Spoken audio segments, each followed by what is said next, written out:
دنیا داروں سے مانگنا ہو تو وقت دیکھنا پڑتا ہے کہ اب صاحب سوئے ہوئے ہیں، ابھی ابھی بیدار ہوئے ہیں، اب اگر مانگا تو ابھی مزاج میں چڑچڑا پن ہوگا، ابھی کل مانگا تھا اب دوبارہ کچھ وقفہ پڑھ لینا چاہیے۔ تو دنیا داروں سے مانگنے کے لیے وقت چاہیے، دنیا داروں سے مانگنے کے لیے ان کا مزاج دیکھنا پڑتا ہے، ان کے لہجے اور ان کی زبان اور ان کی بولی میں بولنا پڑتا ہے۔ لیکن مالک سے صبح مانگو پھر بھی دیتا ہے، دوپہر کو مانگو پھر بھی دیتا ہے، شام کو مانگو پھر بھی دیتا ہے۔ سحری کے وقت اٹھ کے کنڈا کھڑکاؤ، در رحمت کھلا پاؤ گے۔ اردو میں مانگو، عربی میں مانگو، سندھی میں مانگو، پشتو میں مانگو، نظم میں مانگو، نثر میں مانگو، نہیں مانگنا آتا یوں ہی ہاتھ پھیلا دو، اس کی رحمت کے دروازے کھلے ہیں۔ اس سے اپنے لیے مانگو پھر بھی دے گا، اوروں کے لیے مانگو پھر بھی دے گا، مانگا ہے پھر دوبارہ مانگنے کھڑے ہو جاؤ پھر عطا کرے گا۔ تو مالک سے مانگتے رہنا ہی بندے کے لیے اعزاز و افتخار ہے، اور مالک کی شان یہ ہے کہ اس کے خزانوں میں کمی نہیں آتی، وہ دنیا کو نواز دے اس کے خزانوں میں کوئی کمی نہیں۔ اس لیے کہا کہ مجھ سے مانگو میں تمہارے سوال کو پورا کروں گا، تم مجھ سے دعا مانگو میں اس کو قبول کروں گا۔ تو آج کے اس اجتماع کا پہلا مقصد دعائے مغفرت ہے، ہم مرحوم کے لیے دعا مانگنے کے لیے جمع ہے کہ اللہ انہیں کروٹ کروٹ جنت کی بہاریں عطا فرمائے۔ دوسرا مقصد پسماندگان سے اظہار تعزیت و محبت، کیونکہ اگر دعا ہی مقصد ہوتا تو دعا گھر بیٹھے بھی ہم مانگ سکتے تھے۔ اس موسم میں دور و نزدیک سے چل کر آپ اور میں یہاں پہنچے، صرف اگر دعا مقصد ہوتا تو ہم جہاں جہاں تھے وہاں ہی مانگ لیتے، لیکن مرنے والوں کے پسماندگان سے اظہار تعزیت کرنا، ان کے پاس آ کے دعا مانگنا، یہ حضور علیہ السلام کی سنت سے ثابت ہے۔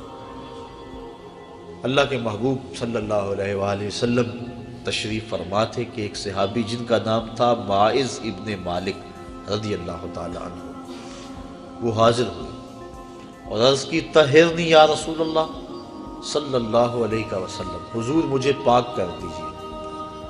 آقا کریم صلی اللہ علیہ وآلہ وسلم نے فرمایا جاؤ اللہ سے معافی مانگو، اللہ تمہارے گناہ معاف کر دے گا۔ گئے، معافی مانگ، توبہ کی، لیکن اضطراب ایسا تھا، کیفیت ایسی تھی، پھر پلٹ کے آ گئے، پھر کہا طہرنی یا رسول اللہ، آقا مجھے پاک کر دیجیے۔ حضور نبی رحمت صلی اللہ علیہ وآلہ وسلم نے ارشاد فرمایا جاؤ اللہ سے معافی مانگو، وہ تمہارے گناہوں سے درگزر فرما لے۔ گئے، پھر پلٹ کے آ گئے، پھر آقا کریم نے پوچھا بیما اطہرو کا، تجھے کس جرم سے پاک کرو؟ بار بار پوچھتا ہے، بار بار کہا کہ اللہ کی بارگاہ میں توبہ کرو وہ معاف کر دے گا، لیکن پھر تم واپس پلٹ آتے ہو بیما اطہرو کا، تمہیں کس گناہ سے پاک کرو؟ قال من الزنا، عرض کی حضور مجھ سے زنا سرزد ہو گیا ہے، اور اس کی جو سزا دنیا پر ہے وہ بڑی کڑی اور سخت ہے، وہ میں برداشت کر لوں گا، لیکن آخرت کی سزا میرے بس کا روک نہیں۔ اللہ کے محبوب صلی اللہ علیہ وآلہ وسلم نے ایک دن جبریل امین سے پوچھا مجھے جہنم کے عذابوں کا تذکرہ سناؤ۔ مشکات کی روایت ہے، عرض کی حضور سب سے ہلکا عذاب، اخف العذاب، سب سے ہلکا عذاب جو جہنمیوں کو دیا جائے گا وہ یہ ہوگا کہ ان کے پاؤں میں آگ کے جوتے رکھے جائیں گے، باقی پورا بدن سلامت ہوگا لیکن پاؤں میں آگ کے جوتے ہوں گے، اس کی گرمی اور حرارت اتنی ہوگی یغلی منہما دماغہ، کہ دماغ پگھل کے ناک اور کانوں کے راستے سے باہر آ جائے گا۔ یہ سب سے ہلکے عذاب کی کیفیت ہے۔ جو سخت عذاب ہیں العیاذ باللہ، آج لوگ پرواہ نہیں کرتے، بلکہ کئی لوگ ایسی بات کہتے ہوئے پائے گئے ہیں کہ کوئی بات نہیں، اگر گئے بھی تو ایک غوطہ لگے گا پھر جنت میں چلے جائیں گے۔ فما اصبرهم علی النار، لوگوں کا آگ پر کتنا حوصلہ ہے۔ اللہ کے محبوب صلی اللہ علیہ وسلم تشریف فرما تھے کہ ایک صدا سنی، آواز آئی، ماں سے ابا یہ آواز بلا کیسی ہے؟ عرض کی اللہ اس کا رسول خوب جانتا ہے۔ فرمایا 70 سال قبل جہنم میں ایک پتھر پھینکا گیا تھا، اب اس کے پیندے میں گرا ہے، یہ اس کے گرنے کی آواز ہے۔ تو جہنم کی گہرائی 70 سال کی مسافت پہ ہے، اور اگر ایک غوطہ بھی لگا تو 140 سال لگ جائے. تو کتنے حوصلے سے، کتنی ڈٹائی سے کہہ دیا جاتا ہے کوئی بات نہیں. کوئی کہتا ہے یہ جہاں مٹھا اگلا کس نے ڈٹھا. حضرت غوث اعظم شیخ عبد القادر جیلانی رحمۃ اللہ تعالی علیہ فرماتے ہیں جاؤ قبرستان میں جا کے دیکھو کتنے کتنے حسینوں کی مٹی خراب ہو رہی ہے، جو اپنے بدن پہ چٹکی مٹی نہیں پڑنے دیتے تھے، آج ان کا کفن بھی تار تار ہو گیا. اللہ اکبر. تو جہنم کے عذاب بڑے سخت. روایات میں آتا ہے جب جہنمی جہنم میں جائے گا اس شدت کی پیاس لگے گی اور بار بار تقاضا کرے گا مجھے پانی دیا جائے. 70 سال تو اس کی آواز کوئی نہیں سنے گی. 70 سال کے بعد داروغہ جہنم جھڑک کے کہے گا بتا کیا چاہیے. وہ کہے گا مجھے پانی چاہیے. تو داروغہ جہنم اس کو پانی دے گا. کون سا؟ منرل واٹر کی بوتل تھمائے گا اس کے ہاتھ میں، یا کوکا کولا یا پیپسی. قرآن پڑھیے، اس کو 2 پانی دیے جائیں گے، مائے حمیم اور مائے غسلین. مائے حمیم کھولتا ہوا پانی، اور ابن رجب حنبلی لکھتے ہیں وہ اتنا گرم ہوگا جب کٹورے میں رکھ کے اس کو دیا جائے گا اور وہ پینے کے لیے منہ کے قریب بڑھائے گا تو اس کے چہرے کی کھال اس کی بھاپ سے ادڑ کے اس کے اندر گر پڑے گی، اس قدر وہ گرم ہوگا. دوسرا پانی اس کو مائے غسلین دیا جائے گا، اور یہ جہنمیوں کی پیپ کا پانی ہوگا، اور اتنا بدبودار ہوگا اگر اس کا ایک قطرہ اب دنیا پہ ڈال دیا جائے تو اس کی بدبو سے لوگوں کے دماغ پھٹ جائیں. انسان تو انسان رہے، جانوروں کے دماغ اس کی بدبو سے پھٹ جائیں. تو وہ سخت عذاب ہے جہنم کے. عرض کی حضور وہ عذاب میں نہیں سہ سکتا. گو سنگسار کرنا سزا ہے زنا کی شادی شدہ کے لیے، لیکن میں دنیا کے اوپر اپنے آپ کو پاک کر کے آخرت میں سرخرو ہو کے جانا چاہتا ہوں. آقا کریم نے فرمایا کہ اس نے شراب تو نہیں پی رکھی کہ نشے میں کہہ رہا ہوں. اسے نہیں پتا اس کی کتنی بڑی سزا ہے جو یہ بات کر رہا ہے. ایک صاحب اٹھے، منہ سونگا، عرض کی نہیں حضور ایسی کوئی حالت نہیں. پھر پوچھا آقا نے کہ اس کا توازن عقلی تو ٹھیک ہے؟ صحابہ نے عرض کی ہاں حضور صحیح الحواس ہے. اتنے میں وہ 4 مرتبہ بار بار اقرار کر چکے کہ حضور میں نے زنا کر لیا اور میں شادی شدہ ہوں. آقا کریم نے فرمایا مائز ابن مالک کو سنگسار کر دیا جائے. سنگسار کر دیا گیا. جب ان کو پتھر مارے جا رہے تھے، ایک روایت کے لفظ ہیں کہ حضور مسجد نبوی میں سخت اضطراب میں مبتلا تھے، آنکھوں میں آنسو، کبھی کھڑے ہو جاتے ہیں کبھی بیٹھ جاتے ہیں. کسی نے پوچھا بندہ نواز خود ہی تو حکم دیا اور خود ہی رو رہے ہو؟ کہا وہ میرا عدل تھا، یہ میری محبت ہے. اب انہیں جب سنگسار کر دیا گیا، حضور ان کا جنازہ پڑھانے کے لیے نکلے. کسی نے تحقیرانہ لہجے میں کہا لو مائز نے زنا کیا تھا. بس آقا کریم کے چہرے پہ سرخیاں دوڑنے لگی، غصے میں آ گئے. فرمایا خبردار اگر کسی نے میرے مائز پہ بات کی. میرے مائز نے ایسی سچی توبہ کی ہے اگر روئے زمین کے تمام مسلمانوں میں تقسیم کر دی جائے سب کی مغفرت ہو جائے، کہ اس نے اپنے آپ کو حد شرع کے لیے خود پیش کیا ہے. اور جب کوئی شخص اپنے آپ کے اوپر حد شرع کا نفاذ کروا لیتا ہے وہ ایسے پاک ہو جاتا ہے جیسے ابھی ماں کے پیٹ سے اس نے جنم لیا. اب حضرت مائز ابن مالک کا جنازہ حضور نے خود پڑھایا. ان کی وفات کا دوسرا دن تھا یا تیسرا دن، راوی کو شک ہے کہ دوسرا دن تھا یا تیسرا دن. اللہ کے محبوب صلی اللہ علیہ وآلہ وسلم ان کے گھر تشریف لے گئے. جب حضور تشریف لے گئے، حدیث کے لفظ ہیں وَهُمْ جُلُوسٌ، جب حضور گئے تو وہاں کافی لوگ صحابہ بیٹھے ہوئے تھے. آقا کریم نے ارشاد فرمایا اپنے بھائی مائز کے لیے مغفرت کی دعا کرو. اگر دعا ہی مقصود ہوتی تو وہ گھر بیٹھے بھی ہو سکتی تھی. اگر دعا ہی مقصود تھی تو وہ حجرہ عائشہ میں بھی ہو سکتی تھی، وہ ستون تہجد کے پاس بھی ہو سکتی تھی، وہ مسجد نبوی میں بھی ہو سکتی تھی. نماز کے بعد اجتماع میں دعا کی جا سکتی تھی. پھر نماز جنازہ خود دعا ہے. پھر آقا کریم یہ بھی فرما چکے ہیں کہ میرے مائز نے ایسی سچی توبہ کی ہے اگر روئے زمین کے لوگوں کو تقسیم کر دی جائے لَكَفَاهُمْ، ان کے لیے بھی کافی ہو. تو پھر حضور ان کے گھر دعا مانگنے کے لیے کیوں گئے؟ تاکہ پسماندگان سے اظہار تعزیت و محبت ہو جائے. اور جس کے گھر میں حضور گئے ہوں گے کوئی دکھڑا رہا ہوگا. وہ کیا کسی نے کہا کہ یہ الگ بات ہے کہ تم آئے ہو تو کوئی نہیں، ورنہ درد تو یہاں ہزار رہتے ہیں۔ تو جب حضور گئے ہوں گے، دکھڑے دور ہو گئے ہوں گے، تو پسماندگان کے ہاں جا کے تعزیت کرنا، ان کے دکھوں کو کم کرنا ہوتا ہے۔ تو ایسی محافل کا دوسرا مقصد اور مدعا یہ ہے کہ ہم پسماندگان سے اظہار تعزیت کریں۔ پہلا مقصد دعائے مغفرت، جس کا تعلق مرنے والے کی ذات سے تھا۔ دوسرا مقصد پسماندگان سے اظہار تعزیت و محبت، اور تیسرا مقصد میں اور آپ اپنی ذات کے لیے عبرت اور فکر لے کے جائیں کہ آج وہ ہمارے اندر نہیں، ایک وقت ہمارے اوپر بھی آنے والا ہے کہ ہم بھی قبر کی تنہائیوں میں ہوں گے اور لوگ ہمارے لیے جمع ہو رہے ہوں گے۔ جب وہ گھر سے نکلے تھے تو انہیں تو یہ پتہ نہیں تھا کہ میں واپس پلٹ کے آ نہیں سکوں گا، نہ بچوں کو پتا تھا کہ ہم اپنے باپ کو آخری بار دیکھ رہے ہیں۔ اس قدر موت قریب ہے۔ فرمایا زندگی اور موت کے بارے میں کیا خیال ہے؟ عرض کی حضور فجر کی نماز پڑھی ہے، پتہ نہیں ظہر پڑھ سکیں گے یا کہ نہیں۔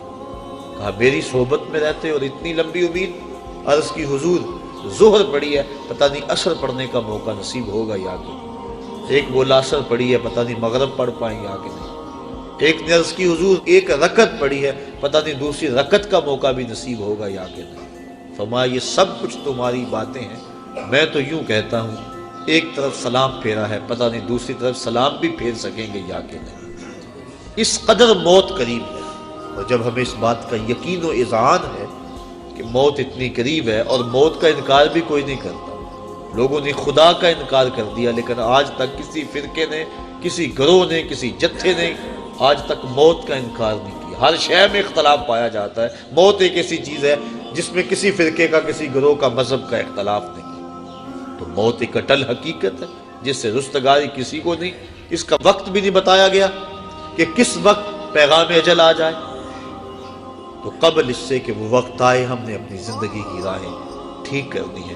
حضرت امام غزالی رحمۃ اللہ تعالی علیہ فرماتے ہیں کہ موت کا کھٹکا اور خدشہ ہر شخص کو ہے، لیکن تین طرح سے لوگ موت سے ڈرتے ہیں۔ کچھ لوگ موت سے اس لیے ڈرتے ہیں، مر گیا تو میری زندگی کی لذتیں چھن جائیں گی، اب تو میں نے کاروبار سنبھالا ہے، محنت کی ہے، اس عہدے پہ پہنچا ہوں، اگر میں مر گیا تو یہ سب کچھ چھن جائے گا، میرا وقار جاتا رہے گا۔ تو وہ موت سے ڈرتا ہے۔ انسان کی ہوس اور خواہش نفس کو یہ ڈر اور خوف بڑھا دیتا ہے۔ کچھ لوگ موت سے اس لیے ڈرتے ہیں کہ اگر میں مر گیا تو میرے بچے چھوٹے چھوٹے رہ جائیں گے، یتیم ہو جائیں گے، در در کے دھکے ان کا مقدر ہوں گے، میری بیوی بیوہ ہو جائے گی، میرے ماں باپ میری موت کا پیغام سن کے سخت اضطراب میں مبتلا ہوں گے، اور جو ان کا دکھ ہوگا وہ دیکھا نہیں جائے گا۔ تو وہ اس حوالے سے اپنی جان کو عزیز سمجھتا ہے، موت کا خیال کر کے کانپ جاتا ہے، پسماندگان سے وہ ڈرتا ہے۔ یہ ہے ایک انداز موت سے ڈرنے کا۔ امام غزالی فرماتے ہیں یہ ڈرنا بھی کوئی ڈرنا نہیں ہے۔ اور تیسرے لوگ موت سے اس لیے ڈرتے ہیں کہ اگر میں اچانک مر گیا تو میرے پلے کون سا نیک عمل ہے جو لے کر اللہ کے حضور پیش ہو سکوں گا۔ یہ تیسری قسم کا جو خوف ہے، یہ انسان کی تیاری آخرت کو بڑھا دیتا ہے اور اس کو شب و روز اللہ کے حضور پیش ہونے کے خوف سے نیکی کی دعوت دیتا ہے کہ میں نے اس کے حضور پیش ہونا ہے، ایک ایک عمل کا حساب دینا ہے۔ ثم لا تسألن یومئذ عن النعیم، اس دن ایک ایک نعمت کے بارے میں پوچھا جائے گا۔ تو قبل اس سے کہ وہ وقت آ جائے، تین چیزوں کا حساب نہیں ہوگا: ضرورت کے مطابق کپڑے کا، ضرورت کے مطابق مکان کا، اور بھوک کے وقت کھانے اور پینے کا۔ ان تین چیزوں کا قیامت کے دن حساب نہیں لیا جائے گا۔ اس کے علاوہ زندگی میں جتنی بھی ہمیں نعمتیں دی گئی ہیں ان کا حساب لیا جائے گا، اور قرآن مجید کی یہ نص موجود ہے، ثم لتسألن یومئذ عن النعیم۔ اس دن ایک ایک نعمت کے بارے میں بندے سے سوال کیا جائے گا۔ آج ہم جو کچھ کر رہے ہیں سب کچھ لکھا جا رہا ہے، کرامن کاتبین بیٹھے ہوئے، ہمارا نامہ اعمال تیار ہو رہا ہے، ہم بھولے ہوئے ہیں لیکن وہ نہیں بھولے، وہ غفلت نہیں کرتے، ایک ایک چیز لکھ رہے ہیں۔ قیامت کے دن جب سب کچھ سامنے آئے گا تو اس وقت انسان جب نامہ اعمال دیکھے گا پھر حیران ہوگا اور کہے گا ما لہذا الکتاب لا یغادر صغیرۃ ولا کبیرۃ الا احصاها، ہائے اس کتاب کو کیا ہو گیا، اس نے چھوٹی بڑی کوئی چیز نہ چھوڑی، سب کچھ لکھ دیا۔ اس دن پھر سخت پچھتائے گا، لیکن اس دن پچھتانے سے کچھ حاصل نہیں ہوگا۔ وقت پر کافی ہے ایک قطرہ بھی آب خوش ہنگام کا، جل گیا جب کھیت برسا میں تو پھر کس کام کا۔ آج اگر ہم پچھتا لیں تو آج توبہ بھی کر سکتے ہیں، جب توبہ کر لیں گے تو ما قبل کے گناہ دھل جائیں گے، اور اگر ہم غفلت میں زندگی گزار دیتے ہیں تو کل قیامت کے دن انسان کو سخت پچھتاوا ہوگا، اور پھر اچانک موت، پتہ ہی نہیں ہے۔ بندہ اپنی توبہ کو مؤخر کرتا رہتا ہے، اس کو کہتے ہیں طول عمل، مؤخر کرتا رہتا۔ ابھی میری بڑی زندگی پڑی ہے، بعض وقت کسی کو کہے نا نیکی کی دعوت دیں، وہ کہتا ہے جناب بس میں ریٹائرمنٹ لے لوں، اس کے بعد انشاءاللہ میں نے بچوں کی شادیاں کرنی ہیں، پھر حج کرنا ہے، پھر میں ہوں گا اور مسجد ہوگی۔ یہ اس طرح بات کر رہا ہے جس طرح سب کچھ اس کے ہاتھ میں، جس طرح سب کچھ اس کے قبضہ اختیار میں، کوئی کچھ بول رہا ہے، کوئی کچھ بول رہا ہے۔ یہ طول عمل، لمبی امید اور توبہ کو مؤخر کرتے چلے جانا، یہ بہت بڑی محرومی ہوتی ہے۔ اللہ اگر توفیق دے دے توبہ کی، اور اللہ سوچ اور فکر دے دے تو دیر نہیں کرنی چاہیے۔ اللہ امام غزالی رحمۃ اللہ تعالی علیہ فرماتے ہیں ذرا دیکھو معاشرے میں نظر دوڑا کے، بوڑھے زیادہ ہیں، بچے زیادہ ہیں یا جوان زیادہ ہیں؟ آپ فرمایا تم کو جوان بوڑھوں سے زیادہ نظر آئیں گے، بوڑھے کم نظر آئیں گے۔ کسی بھی مجلس میں آپ تجزیہ کر کے دیکھ لیں۔ فرمایا اس لیے کہ بڑھاپے تک کوئی پہنچتا ہے، زیادہ جوانی میں فوت ہو جاتا ہے۔ پھر فرمایا اب جوانوں اور بچوں کا اندازہ کر کے دیکھ لو، کسی گھر میں کسی محفل میں دیکھ لو کہ بچوں کی تعداد زیادہ ہوگی، نوجوان کم ہوں گے۔ اس کا مطلب یہ ہوا کہ لوگ زیادہ بچپن میں فوت ہو جاتے ہیں، جوانی تک کم پہنچتے ہیں۔ تو انسان عمر کے اس حصے تک توبہ کو مؤخر کرتا ہے جہاں تک جانا انتہائی مشکل ہے، اور پھر اس وقت اگر پہنچ بھی گیا جب اعضاء میں توازن نہ رہا، عناصر میں اعتدال نہ رہا، چلنے پھرنے کے قابل نہ رہا، تو پھر کیا عبادت کرے گا؟ در جوانی توبہ کردن شیوائے پیغمبری، وقت پیری گرگ ظالم می شود پرہیزگار۔ اللہ کے محبوب صلی اللہ علیہ وسلم نے ارشاد فرمایا 7 اشخاص ہیں اللہ جنہیں اپنے عرش کا ٹھنڈا سایہ نصیب فرمائے گا۔ ان میں سے ایک شخص فرمایا وَشَابٌ نَشَأَ فِي عِبَادَةِ اللَّهِ، وہ شخص جس کی جوانی اللہ کی عبادت میں گزری۔ کہا جاتا جوانی مستانی ہے، لیکن جس نے نکیل ڈال لی جوانی کو اور کھینچ کے اس کو در محبوب پہ لے آیا اور اس پیشانی کو جھکا کے مالک کی چوکھٹ پہ رکھ دیا، آج تو لوگ اسے کہیں گے یہ مسیطڑ ہو گیا، اسے کیا پتا دنیا کیا ہے، لیکن کل قیامت کے دن قدر و قیمت معلوم ہوگی اس مسیطڑ کی، اس کو کتنی اللہ عزت دیتا ہے۔ جب دھوپ کڑک رہی ہوگی اور وہ سورج کی گرمی جسموں کو پگھلا رہی ہوگی، سوا نیل پہ آ جائے گا سورج، اب رخ الٹا ہے پھر سیدھا ہو جائے گا، زمین تانبے کی، اور لوگ پسینے میں شراب ہو، کوئی گھٹنوں تک، کوئی ٹخنوں تک، کوئی کمر تک، اور کسی کو پسینے کی لگام دی جائے گی، اور پسینہ اتنا گرم اگر اس کا ایک قطرہ احد پہاڑ پہ رکھا جائے پتھر پگھل جائے، اور اتنا بدبودار اگر دنیا پہ قطرہ ڈال دیا جائے تو جانوروں کے دماغ بھی پھٹ جائیں بدبو سے۔ اس پسینے میں لوگ شرابور ہوں گے، لیکن فرمایا 7 اشخاص ایسے ہیں کہ جنہیں اللہ اپنے عرش کا ٹھنڈا سایہ نصیب فرمائے گا۔ ان میں سے ایک شخص وَشَابٌ نَشَأَ فِي عِبَادَةِ اللَّهِ، وہ جوان جس نے اپنی جوانی اللہ کی عبادت میں گزاری۔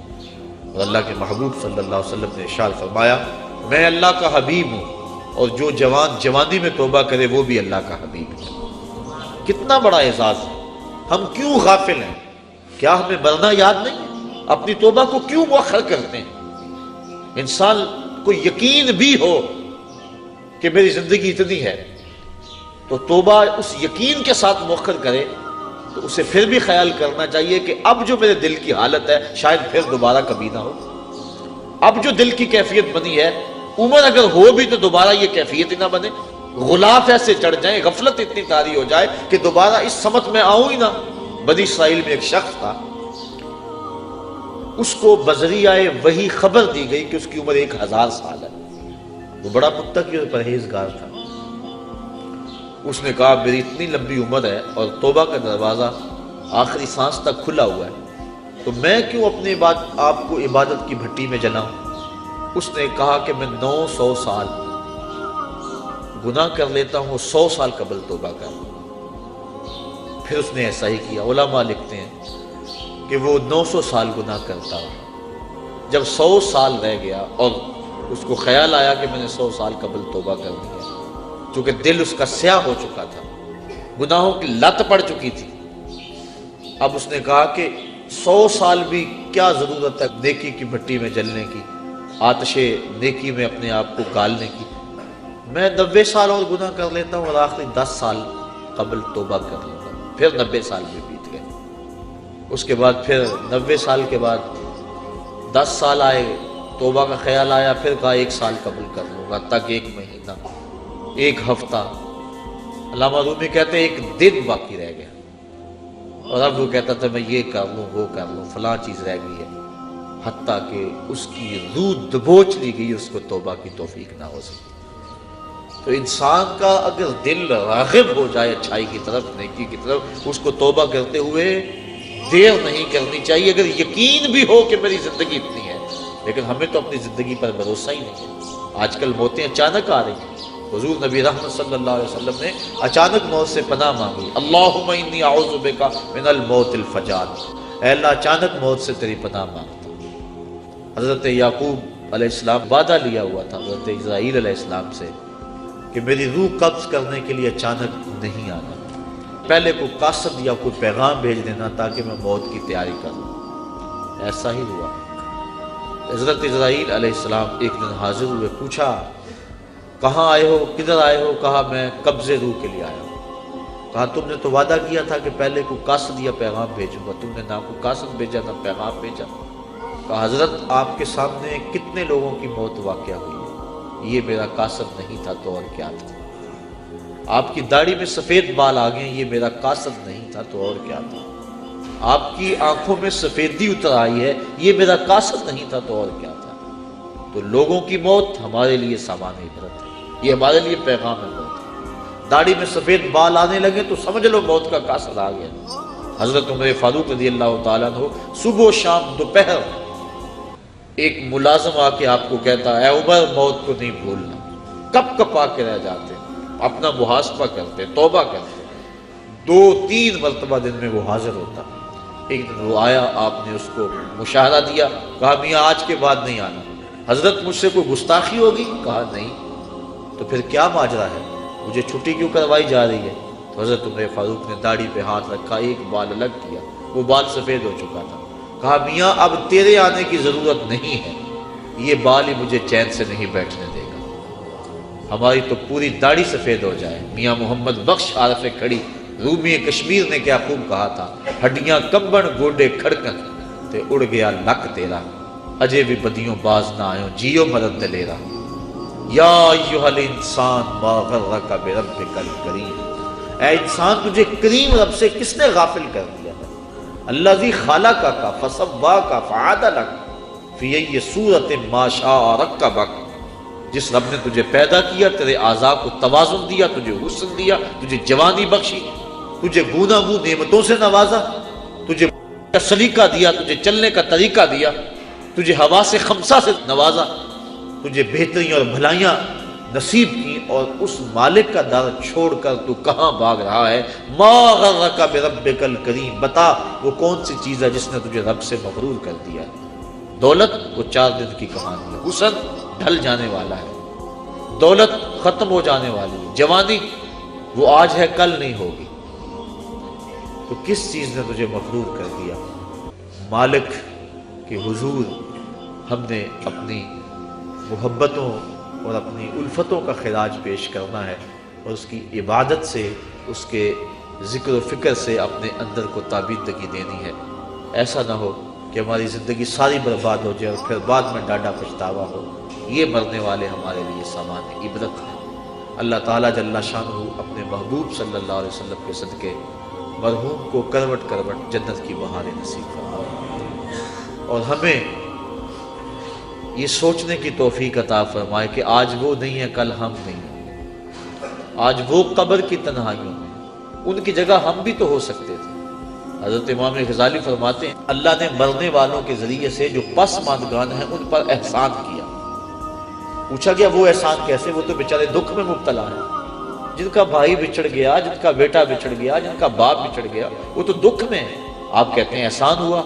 فرمایا وہ اس اعتبار سے کہ اس کی موت کو ان سب کے لیے عبرت بنا دیا گیا، اور اس کی موت کو دیکھ کر یہ توبہ کر لیں، اپنے معاملات حیات درست کر لیں اور آخرت کی تیاری کر لیں۔ اور اگر ان میں سے کسی کی موت کو اس کے لیے عبرت بنا دیا جاتا تو یہ کیا کرتے؟ اس لیے اللہ نے مرنے والوں کے ذریعے سے جو باقی پسماندگان ہیں ان پر احسان کیا اور ان کو ایک اور موقع سنبھلنے کا دیا کہ وہ سنبھل جائیں اور اپنی زندگی کی راہیں ٹھیک کر لیں۔ تو یہ ہمارے لیے ایک موقع ہے کہ ہم اپنی زندگی کی راہوں کی درستگی کا سامان کریں۔ آج وہ چلے گئے، ہمیں پیغام دے گئے کہ میاں تم بھی ہمارے پیچھے آ رہے ہو، اور کوئی پتہ نہیں کہ پیغام اجل کس وقت آ جائے اور پھر کوئی حجت باقی نہ رہے۔ آئیے میں اور آپ اپنے مالک سے رجوع کریں اور اپنے مالک سے اپنے پچھلے گناہوں کی بخشش مانگیں۔ آج ہم اگر توبہ کر لیتے پچھلے گناہ دھل جاتے، ماں قبل کے سارے گناہ معاف ہو جائیں گے۔ حضور نبی رحمت صلی اللہ علیہ وسلم نے ارشاد فرمایا التائب من الذنب کمن لا ذنب له، گناہ سے توبہ کرنے والا ایسا ہوتا ہے جس طرح اس نے گناہ کیا ہوا ہی نہیں۔ بالکل اللہ صاف اور پاک اسے فرماتا ہے جس طرح ماں کے بطن سے ابھی اس نے جنم لیا ہے۔ اگر آج ہم توبہ کر لیتے ہیں تو ماضی صاف ہے اور آئندہ اپنی زندگی کو احتیاط سے گزاریں، لیکن آج اگر ہم توبہ نہیں کرتے، رجوع نہیں کرتے اور ہمارا بوجھ بڑھتا چلا جاتا ہے، اور اگر توبہ کی توفیق بھی نہیں ہوتی اور اچانک موت ہماری روح اچک لیتی ہے تو پھر آخرت کے معاملے تو بڑے سخت ہیں۔ تو قبل اس سے کہ وہ وقت آئے اور پھر پچھتاوا لگے، مجھے اور آپ کو آج ہی اپنی اصلاح کرنی چاہیے۔ اللہ تعالیٰ جل شانہ مرحوم کو کروٹ کروٹ اپنے جوار رحمت میں جگہ نصیب فرمائے اور پسماندگان کو صبر کی لازوال دولت عطا فرمائے، کیونکہ مشکل کے موقع پہ صبر ہی اجر کا باعث بنتا ہے۔ اللہ کے محبوب صلی اللہ علیہ وآلہ وسلم نے صبر کی تلقین فرمائی جب ایک خاتون راستے میں حضور نے دیکھا کہ وہ رو رہی ہے، میں اس میری یا آمت اللہ، اے اللہ کی لونڈی صبر کرو، کیونکہ اگر انسان صبر نہیں کرے گا تو کیا کرے گا؟ جانے والے تو واپس نہیں آئیں گے، وہ تو چلے گئے۔ اب ہم نے ان سے عبرت حاصل کرنی ہے اور ایسا انداز اختیار نہیں کرنا جس سے بے صبری کا اظہار ہو۔ یہ بات ذہن میں رکھیں کہ مرنے والوں کے جانے کا دکھ سینے میں موجود ہوتا ہے۔ غم کے اظہار کے دنیا پر 4 طریقے ہیں۔ دل غم زدہ ہوتا ہے، یہ ایک فطرت ہے۔ آنکھوں سے آنسو بہتے ہیں، یہ بھی ایک فطرت ہے۔ انسان اپنی زبان سے واویلا کرتا ہے اور اپنے ہاتھوں کو اپنے بدن پہ مارتا ہے، تماچے لگاتا ہے۔ یہ 4 طریقے ہیں۔ آنکھوں کا غم اور دل کا غم رحمان کی طرف سے، ہاتھوں کا غم اور زبان کا غم شیطان کی طرف سے۔ جب حضور کے فرزند ارجمند حضرت ابراہیم علیہ السلام کا انتقال ہوا تو حضور تشریف لائے، آقا کریم اپنے بیٹے کے سرہانے بیٹھ گئے۔ وَأَيْنَا رَسُولِ اللَّهِ تَدْمَعَانِ، حضور کی آنکھوں میں آنسو تھے۔ آقا کریم نے فرمایا بیٹا ابراہیم تیرے غم میں دل غم زدہ ہے، آنکھیں رو رہی ہیں، لیکن زبان سے وہی کہوں گا جس سے خدا راضی ہے۔ اور فرمایا لیسا منا من ضرب الخدود وشق الجیوب ودعا بدعوی الجاہلیہ، جس نے اپنا گریبان نوچا اور اپنے منہ پہ تماچے مارے اور جہلوں جیسی باتیں کی، فرمایا ہمارے ساتھ اس کا کوئی تعلق نہیں۔ تو دل کا غم یا کبھی آنکھوں سے آنسو بہ جائیں تو اس پر شریعت میں مواخذہ نہیں ہے، بلکہ یہ شفقت کی وجہ سے ہے۔ اس کے علاوہ ایسے جملے کہہ دینے جس سے ناشکری کا اظہار ہو رہا ہو، یا اس انداز کے ساتھ اپنے ہاتھوں کو حرکت دینا کہ جس سے ایک سانس کا پتہ نہیں، اس مستقبل کی بات ہے۔ زندگی کھپا رہا ہے، مستقبل ٹھیک ہو جائے، اصل مستقبل تو آخرت کا مستقبل۔ اللہ کے محبوب علیہ السلام نے جب صحابہ کو خندق کھودتے دیکھا اس وقت دعا دی، اللہم ان العیش عیش الاخرہ فاغفر الانصار والمہاجرہ، اے اللہ زندگی تو آخرت کی زندگی ہے، میرے ان انصار کو بھی بخش دے، میرے مہاجروں کو بھی بخش دے۔ اصل مستقبل وہ ہے، یہ تو 4 دن کی زندگی ہے۔ 45 سال ایوریج زندگی نکالی ہے ماہرین نے، چلو 50 سال لگا لو، 60 سال لگا لو، اور آخرت کا ایک دن، محشر کا ایک دن 50,000 سال کا ہوگا۔ ذرا کبھی کیلکولیٹر لے کے حساب تو کریں، ایک دن 50,000 سال کا، اور یہ ساری زندگی 50 سال کی۔ اس ایک دن کے مقابلے میں ذرا اس زندگی کا حساب نکال لینا، منٹوں سیکنڈوں کے اندر یہ ایک دن آئے گا۔ تو انسان اس کو سنوارنے کے لیے اس کو برباد کر لے جو نہ ختم ہونے والی، یہ تو کٹ ہی جائے گی، دکھوں میں کٹی پھر بھی کٹ ہی جائے گی۔ جس کے پاس دولت کے انبار ہیں، نیند کی گولیاں کھانے کے بغیر وہ بھی نہیں سوتے، چین انہیں بھی نہیں، کیونکہ دنیا کے اوپر چین نام کی چیز کیسے ہوگی جبکہ انسان کے خمیر پر 39 دن تک غموں کی بارش ہوئی ہے اور صرف ایک دن خوشی کی بارش ہوئی ہے۔ خوشی اور غم زندگی میں اس تناسب کے ساتھ ہے، خوشی عارضی ہوتی ہے، غم دیرپا ہوتا ہے۔ خوشی اور غم جب اکٹھے ہو جائیں تو غم ہی غالب ہوتا ہے، خوشی یاد نہیں رہتی بلکہ خوشی بھی غم میں بدل جاتی ہے۔ تو انسان کی زندگی میں دکھ ہے، اذیتیں ہیں، آزمائشیں ہیں، امتحان ہیں، تو اصل زندگی وہ زندگی ہے۔ اگر یہ اچھی بھی گزر گئی، تخت پہ بیٹھے ہوئے بھی گزر گئی تو کتنا عرصہ ہے؟ بہت تھوڑی مدت ہے۔ اور اگر یہ زندگی دکھوں میں بھی گزر گئی تو گزر ہی جائے گی۔ وہ کیا کہا تھا میر تقی میر نے کہ وہ ریشموں کم خواب میں سرمست ہیں تو کیا ہوا، رات اس کی بھی کٹ گئی جو کہ عور تھا۔ بخار میں مبتلا تھا، زخم تھے پورے بدن میں اور کوئی پرسان حال بھی نہیں تھا۔ بات ٹھٹھرتی ہوئی سردی میں ریت کے اوپر پڑا تھا، ہلکی ہلکی بارش بھی ہو رہی تھی اور سردیوں کی لمبی رات تھی۔ بتاؤ شخص کو رات کاٹنا کتنا مشکل ہوگی۔ اس رات کی سویر تو پھر بھی ہے نا، جتنی مرضی لمبی رات تھی، دن تو چڑھے گا نا، لیکن وہ آخرت کی رات ایسی اگر پڑ گئی تو اس رات کا پھر دن نہیں ہے۔ موت کو بھی مینڈے کی شکل کے اندر میدان حشر میں لا کے ذبح کر دیا جائے گا۔ کتابوں میں آتا ہے کہ جنتی جنت میں جانے کے باوجود صرف ایک ڈر میں ہوں گے اور جہنمی جہنم میں دکھوں کے باوجود ایک خوش فہمی میں ہوں گے۔ وہ کیا؟ جنتیوں کو جب نعمتیں ملیں گی، مائے معین، کوثر، سلسبیل، کیا کچھ نہیں ہوگا جنت میں، اللہ نے قرآن مجید کے اندر تذکرے کیے ہیں۔ تو جب وہ دیکھیں گے تو دل میں کھٹکا پیدا ہوگا کہیں موت نہ آ جائے۔ اور جہنمی جب دکھ، آگے بھی آگ، پیچھے بھی آگ، دائیں بھی بائیں بھی، اوپر بھی نیچے بھی، اور یہ آگ کو جلاتی ہے، وہ آگ اس سے 70 گنا تیز، اور یہ صرف جلاتی اور خشک کرتی ہے، وہ چپک جاتی ہے لوگ کی طرح جسم کے ساتھ، اور بدبودار آگ ہے اور سیاہ رنگ کی آگ ہے۔ اس آگ میں جب جسم بھی بڑا کر دیا جائے گا تاکہ یہ عذاب زیادہ اس کو ہو، 70 گز موٹی کھال بنا دی جائے گی، اور اللہ قرآن مجید میں فرماتا جب کھال جل جائے گی تو ہم اس کی جگہ نئی کھال بدل دیں گے تاکہ یہ عذاب کی تکلیف سہے۔ اس نے دنیا کے اندر میرے حکموں کو توڑا اور میرے حکموں کی پرواہ نہ کی، اس کو زندگی میں نے دی، اس کو عزت میں نے دی، اس کی آنکھوں میں نور میں نے رکھا، اس کی زبان کو بولنے کا سلیقہ میں نے دیا، اس کی ٹانگوں کو چلنے کا طریقہ میں نے دیا، اس کو سانسیں میں نے دی، اس کے لیے سبزے زمین سے میں نے اگائے، اس کے لیے پانی آسمان سے میں نے برسایا، اس کے لیے میں نے کیا کچھ نہ کیا۔ کہیں سورج خدمت میں لگا ہے، کبھی چاند خدمت میں لگا ہے، کہیں جانور بال برداری کے لیے، کہیں سواری کے لیے ہے، اتنا کچھ اس کے لیے میں نے پیدا کر دیا، اس کو سجدہ کرنا گوارا نہیں تھا۔ کتنا متکبر اور کتنا مغرور ہو گیا دنیا پہ جا کے، اپنے رب کو بھول گیا۔ یا ایھا الانسان ما غرک بربک الکریم، اس لیے اللہ اس دن پھر 70 ہاتھ موٹی کھال جو ہے وہ بدن پہ چڑھائے گا اور وہ جلتی جائے گی، پھر بدلتی جائے گی، اور پھر وہ تکلیف سہے گا۔ اور اگر بندہ اس دنیا پہ آ کے اپنے مالک کو راضی کرتا ہے، اس نے اس کے لیے جنت بنائی ہے اور جنت کی نعمتیں اس کے لیے بنائی ہیں۔ جہنم کے اندر جہنمی سخت اذیت میں ہوں گے، اللہ کا قہر و غضب بھی برس رہا ہوگا، دروغہ جہنم بھی جھڑک رہا ہوگا، دائیں بائیں آگ ہوگی، پھر اس کو صرف ایک امید ہوگی کہ کبھی موت آ جائے گی نہ تو جان چھوٹ جائے گی۔ جب مریض تڑپتا ہوتا تو وہ موت مانگتا، وہ موت مانگتا۔ جنتی جنت میں جا کر یہی کھٹکا ہوگا کہیں موت نہ آ جائے، اور جہنمی جہنم میں جا کر اسی خوش فہمی میں ہوگے کبھی موت آ گئی تو جان چھوٹے گی۔ پھر اللہ تعالیٰ حشر کے میدان میں لائے گا موت کو ایک مینڈے کی شکل میں، حضرت یحییٰ علیہ السلام کے ہاتھوں میں چھری دے گا، اور جنتی جنت سے اور جہنمی جہنم سے لمبی لمبی گردنیں نکال کے دیکھیں گے، اور پھر ان کے سامنے موت کو ذبح کر دیا جائے گا۔